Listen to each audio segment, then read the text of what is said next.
Assalamualaikum warahmatullahi wabarakatuh. Perkenalkan, nama saya Rizky Rio Permadi dari kelas 12 SOS 1 SMA Negeri 8 Mukomuko. Baik, saya di sini akan mengerjakan tugas bahasa Inggris. Astagfirullah, kok bahasa Inggris? Bahasa Indonesia. Assalamualaikum warahmatullahi wabarakatuh. Saya Rizky Rio Permadi, kelas 12 SOS 1 SMA Negeri 8 Mukomuko. Baik, saya di sini akan mengerjakan praktek bahasa Indonesia dengan guru pembimbing Bapak Duan Salis SPD. Baik, untuk judul cerpen yang saya akan bacakan adalah Keputusan Menyerahkan Warisan.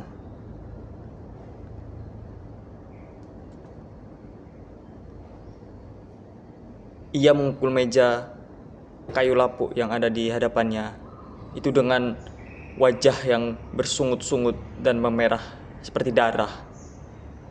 Supaya payah ia emosi. Bila tidak begitu, pastilah meja itu sudah hancur dan berakhir di tungku dapur milik Pipih dan adik perempuannya. Abak berusaha membangunkan diri dari dipannya. Hanya memang berjoka agar tak semakin tersulut emosi. Segala saja Pipit ikut membantu, menggenggami Abak dan badannya sudah ringkuh dan terbatuk-batuk saat berjalan. Nak, sudahlah, terangkan dirimu kau. Tidak perlu seperti itu, kata Abak sembari mengusap dada berjoka. Teganya ia pada kita.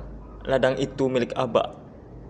Saya menjadi saksi Abak telah membeli tanah di sana dan menjanjikannya sebagai ladang. Bagaimana bisa sekarang hendak diambil pula? Saya kecewa dengan Abak. Telah pasrah dan tak melawan pada manusia itu, jawab Parjo sekali ini dengan suara yang lebih lembut. Sejenak Abak terdiam. Ia memberikan isyarat kepada Pipit untuk membantunya duduk di kursi yang ada di hadapan Parjo.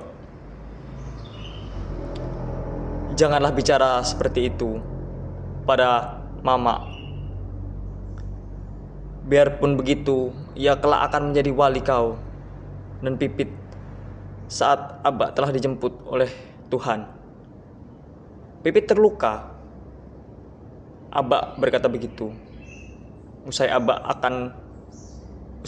akan panjang, kata Pipit, seraya memeluk Abak dengan penuh kasih sayang dan menanamkan wajah di punggung.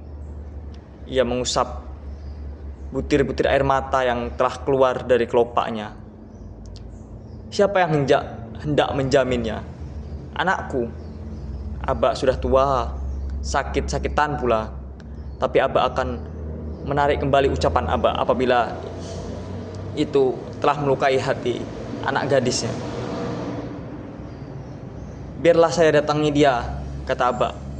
Saya akan bicara kembali persoalan ladang ini. Sudahlah. Kenapa sulit sekali memahamkan kau, Perjok? Amak kau bersaudara kontan dengannya. Ia telah banyak membantu keluarga kita selama ini. Saat hidup kita susah, siapa yang sudi menanggung semua biaya kehidupan kita bila tidak ada dia? Sudah menjadi tanggung jawabnya Abak untuk membantu keenakannya. Lagi pula kehidupan tidak sama dengannya. Ia telah berkecukupan dan tidak kurang sedikit pun. Tetapi ia serakah dan memanfaatkan kebodohan Abak untuk kepentingan sendiri. Tiba-tiba Abak terdiam. Berikutnya ia bangkit dan beranjak dari hadapan Perjok menuju di depannya. Ia rela tubuh di sana dan cepat kilat memejamkan kedua matanya. Kedua anak itu hanya bisa terdiam bila melihat anak Aba sudah begitu. Pipit dengan lembut memenggangi pundak abahnya, memberikan isyarat untuk keluar dahulu dari kamar Aba dan memberikan waktu padanya untuk beristirahat. Setibanya di teras rumah, Perjo menghempaskan bantalnya. Ia duduk seraya mengambil sebatang rokok di dalam satu saku jaketnya yang telah kusam. Sejenak ia hisap rokok itu dan membayangkan sosok Aba yang mungkin telah tersinggung dengan ucapannya. Langsung saja ia menyesali perbuatannya. Mestinya ia sendiri. Tiba-tiba Aba terdiam. Berikutnya ia bangkit dan beranjak dari hadapan Perjo menuju di depannya. Ia rela tubuh di sana dan cepat kilat memejamkan kedua matanya. Kedua anak itu hanya bisa terdiam bila melihat anak Aba sudah begitu. Pipit dengan lembut memenggangi pundak abahnya, memberikan isyarat untuk keluar dahulu dari kamar Aba dan memberikan waktu padanya untuk beristirahat. Setibanya di teras rumah, Perjo menghempaskan bantalnya. Ia duduk seraya mengambil sebatang rokok di dalam satu saku jaketnya yang telah kusam. Sejenak ia hisap rokok itu dan membayangkan sosok Aba yang mungkin telah tersinggung dengan ucapannya. Langsung saja ia menyesali perbuatannya. Mestinya ia tak memperlakukan emosinya. Ia tak memperunguti emosinya dan melukai perasaan Aba. Telah banyak penderitaan yang telah ditanggung Aba saat ini. Tetapi ia juga tak menyangka bahwa perbuatan Mak Datuk sangat tidak terpuji. Terlebih-lebih kepada iparnya sendiri, Aba. Ladang milik Aba yang ada di pinggiran jalan raya itu hendak diambil untuk kemudian dijual kepada pengusaha. Ladang itu hendak diratakan dan dijadikan kafe dan tempat karaoke sebab lokasinya yang strategis. Ia bilang bahwa di kampung ini tidak memiliki banyak tempat hiburan. Sudah benar langkah perusahaan untuk membeli ladang ini untuk keperluan bisnis. Selain karena Aba juga banyak berhutang kepadanya, ia tak menginginkan uang sebagai pembayaran. Ia hanya menginginkan ladang itu. Parjo sangat tahu sekali tanah di ladang itu dibeli Aba dan Ama saat masih kecil. Mereka sengaja membelinya untuk diwariskan kepada Perjo dan adiknya kelak agar tidak membeli tanah lagi. Sebab itulah sebidang tanah itu dijadikan sebagai ladang pohon kelapa dan pepaya. Berkat ladang itu, masyarakat di sekitar yang hidup merata dibantu juga. Aba mengizinkan siapapun saja untuk mengambil hasil dari ladang itu tanpa perlu meminta izin dulu kepadanya. Bagi Aba, ladang itu adalah salah satu bentuk sedekah kepada masyarakat. Sedangkan bagi masyarakat di kampungnya, ladang Aba telah banyak membantu kehidupannya. Ini.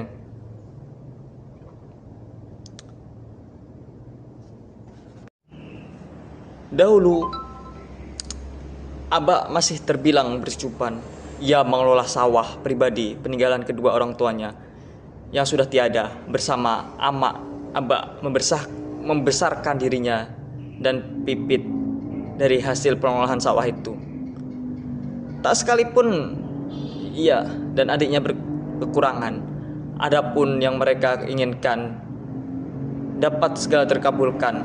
Sementara Mak dan Datuk, pamannya, bukanlah orang yang berada. Setelah tamat SMA, ia dipekerjakan oleh Aba untuk menggarap sawah dan sekalipun membantu menjualkan panen ke kota.